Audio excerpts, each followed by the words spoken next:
BPI is suing ABC News for more than $1 billion. The maker of lean, finely textured beef is going to court against ABC, Diane Sawyer, 2 reporters, and 3 sources ABC used in its stories. 14 people are dead.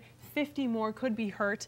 Many people in the hospital. Apparently, this gunman came into a movie theater for The Dark Knight Rises premiere and started shooting people. This crew has been here since 10 o'clock Wednesday night. They've been working for hours trying to get this water main break fixed. The building behind me here was once an insurance building that burned down to the ground, and the brick building here, what's left of it, that was once a bank. In New Mexico, thieves helped themselves to a Walmart that was closed on Christmas Day.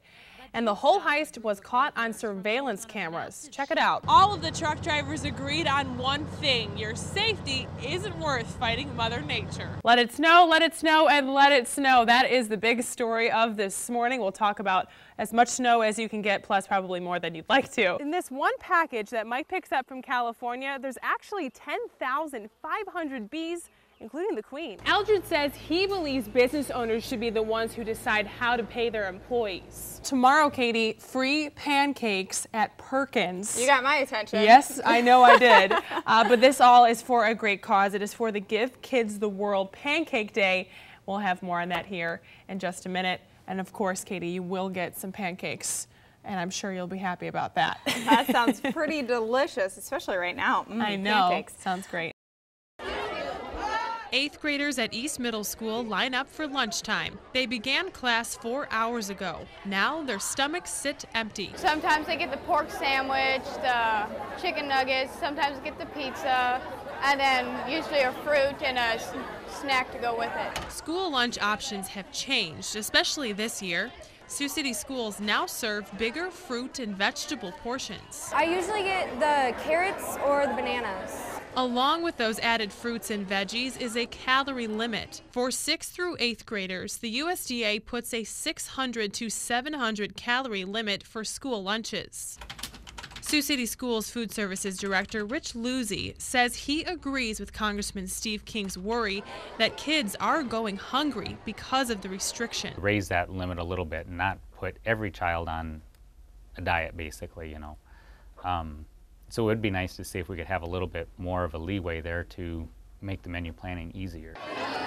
But what are kids really craving? Chicken strips and mashed potatoes and gravy. They're blueberry muffins. Now kids do have the choice of having a nice vegetable tray like this one, and then they can grab dip like light ranch, but there is a catch. You want the kids to have dip to dip their carrots in, and that you have to count all that as well, so that really starts to limit the portion size that you can afford or have on the menu based on the calorie restriction. So does that make them hungrier? You eat all the food so fast because you don't get that much of it.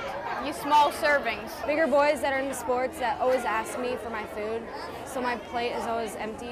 Luzzi says those calorie limits should be adjusted to accommodate all students. But the bottom line, eating healthy starts at home. They're looking at us to help teach the kids and show them, then hopefully their eating habits at school will change at home. But it's going to take the parents as well and the community to also get behind and help encourage this, and so we all start eating healthy.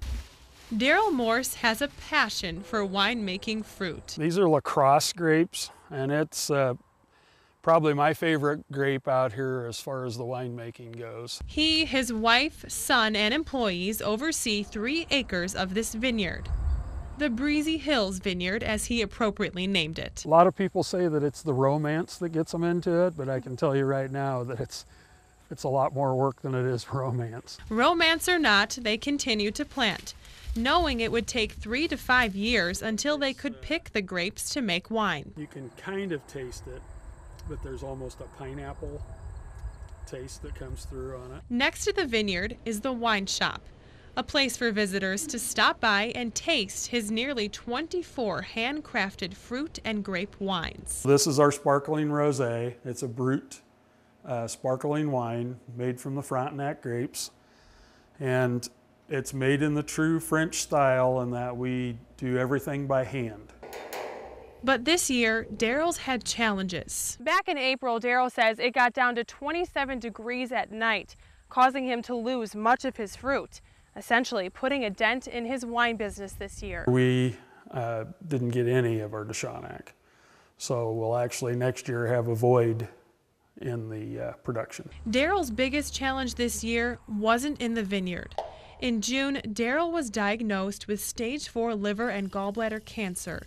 That stopped him from doing the work he loves most. Trying to get everything in order that my wife and my son and our employees can keep this business going. His family is the backbone of the business. You're looking at the board of directors. And the ones who will stick with him and continue his passion for wine while he fights to get back to work. Our son is a full-time employee, and he has been for 3 years, and I feel like he's learned a lot and knows the winemaking business about as well as I do. Sioux City woke up to 10 inches of snow. So this guy was either your best friend or your worst enemy. Anywhere you went Friday, this is what you saw. The trick to tackling all the snow. A big shovel. I will be doing it for probably 2 days. That's because he's got hundreds of more paths to clear. I started at 4 a.m.